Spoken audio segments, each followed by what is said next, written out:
Assistant director, তারা একটাই কথা কয়, আমাদের উপর থেকে নির্দেশ, উপর থেকে নির্দেশ। রুহুল আমিন ভাই, আপনার ভালো চাই, নাহলে আপনি কিন্তু বিপদে পড়ে যাবেন, আপনি বিপদে পড়ে যাবেন, আপনার ইমেজ নষ্ট হবে। আমি বলেছি যে শ্রমিকের স্বার্থের উপরে আমার কোনো ইমেজ নাই, ওই ইমেজ আমার দরকার নাই। আমরা জাতীয় স্বার্থ বিবেচনা রাখি। বিদেশি প্রতিযোগীদের সাথে আমাদের প্রতিযোগিতা করতে হয় এই শিল্পতে। আমাদের এই শিল্পের অসন্তোষকে ওই মার্কিন সাম্রাজ্যবাদ, আমাদের দেশের স্বাধীনতার শত্রুরা সহ অন্যরা রাজনৈতিক বার্গেনিং এর জন্য কাজে লাগায়, সেইটা আবার যারা করে তাদের বিরুদ্ধে ব্যবস্থা নেন না, আমাদের বিরুদ্ধে ব্যবস্থা নেবেন আর ইমেজের গল্প শোনান আমাদের, আর হুমকি দেন।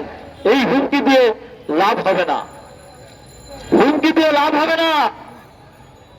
আগামীকালের মোট বেতনের হিসাবে বেতন সেইটা নিশ্চিত করেন এবং শ্রমিকদের নিরাপত্তা নিশ্চিত করেন। ওই সন্ত্রাসী বাহিনী এবং অপরাপর যারা আছে তারা কেউ শ্রমিকদের দমন করবে না, সেইখানে থাকবে না, এগুলা নিশ্চিত করেন। এর কোনো কিছুই নিশ্চিত করে না, কোনো কিছুই নিশ্চিত করে না এবং লিখিতেও দেয় না, শুধু বলে শ্রমিকদের নিয়ে চলে যান। মালিক তো কইছে 10 তারিখ বেতন দিবে, অর্থাৎ অপপ্রচার করতেছে যে মালিক তো ভালো। এবং আমাদের জনগণ এবং দেশবাসীর প্রশাসন সহ মালিক এমন জায়গায় পরিস্থিতি তৈরি করে নিয়ে গেছে যে মনোজগৎ সৃষ্টি হয়েছে। শ্রমিকরা আন্দোলন করলে আইসা জিজ্ঞেস করে কয় মাসের বেতন বাকি, অর্থাৎ যে মালিকরা কয়েক মাস বেতন দিবে না সেইটা চাইবে শ্রমিকরা। এটাই শুধু শ্রমিক আন্দোলন, এর বাইরে শ্রমিকরা কোনো কথা বলবে না, কথা বলতে পারবে না। এইটা হলো তাদের লাইন, এটা তাদের লাইন। এই জায়গায় আজকে আমাদের শ্রমিকদের ফেলে দিয়েছে।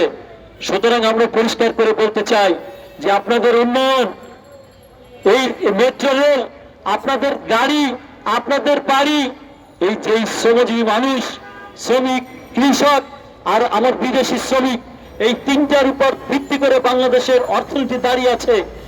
সেই তাদেরকে দমন করে, শ্রমশক্তি ধ্বংস করে, শ্রমিকদের বিভ্রান্ত করে, শ্রমিকদের মধ্যে ক্ষোভ বিক্ষোভ সৃষ্টি করে, আইনের কোন ধরনের তোয়াক্কা না করে এবং ক্রমান্বয়ে শ্রমিককে দমন করার জন্য মালিকের কথা মতো আইন বানিয়ে আইনকে শ্রমিক নির্যাতনের হাতিয়ার হিসেবে ব্যবহার করে, আর পুলিশ, ইন্ডাস্ট্রিয়াল পুলিশ, সন্ত্রাসী বাহিনী এবং এই বিজিএমইএ সিন্ডিকেট করে যে দমন করতে যাচ্ছেন, এইটা এই শিল্পের জন্য, দেশের জন্য শুভকর হবে না।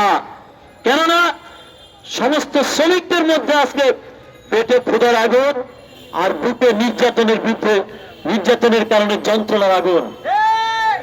এই আগুন যদি ছড়িয়ে যায়, এই লক্ষ লক্ষ শ্রমিক না এখন আর বাংলাদেশে প্রায় 7.5 কোটি শ্রমিক, এই কোটি কোটি শ্রমিকের জীবনের যে দুর্দশা, সেইটাকে যদি বিবেচনায় না নেন তাহলে পরিস্থিতি ভয়ানকের দিকে ঠেলে দিচ্ছেন আপনারা।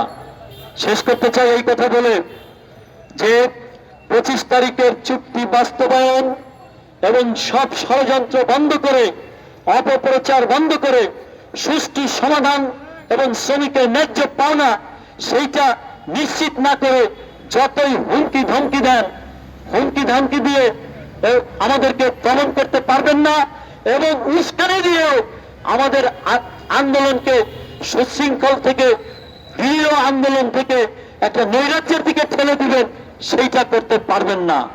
আমরা নৈরাজ্যবাদী না, কিন্তু আমরা সংগ্রাম করতে জানি, আমরা সংগ্রাম করতে জানি, সেই সংগ্রাম আমাদের অব্যাহত থাকবে।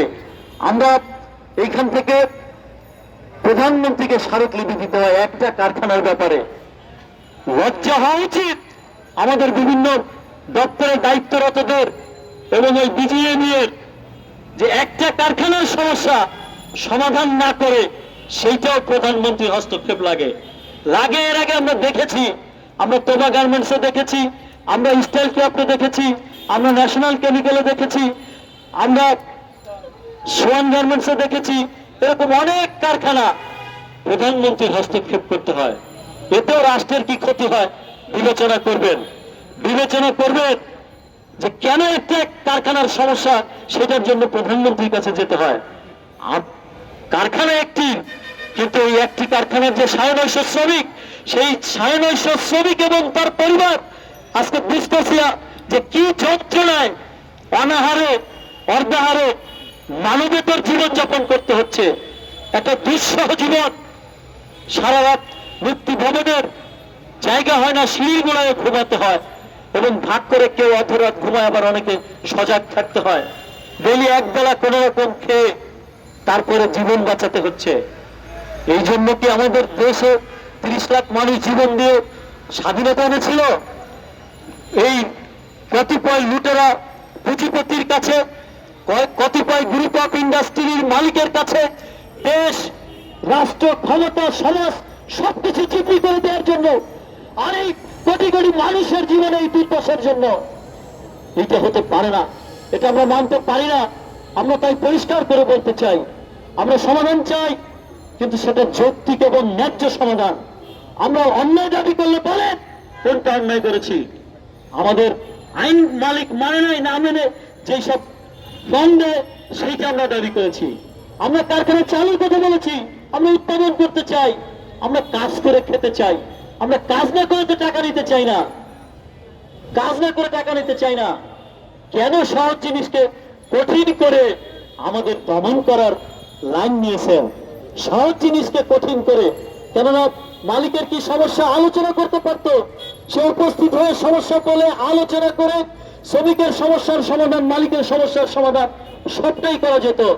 সেটা না করে ইস্যু তৈরি করে আমাদের দমন করার জন্য, আমাদের বিরুদ্ধে ক্যাম্পেইন করে, এসব ক্যাম্পেইন করে লাভ হবে না। আমি শেষ করতেছি এই কথা বলে যে 25 তারিখের ত্রিপক্ষীয়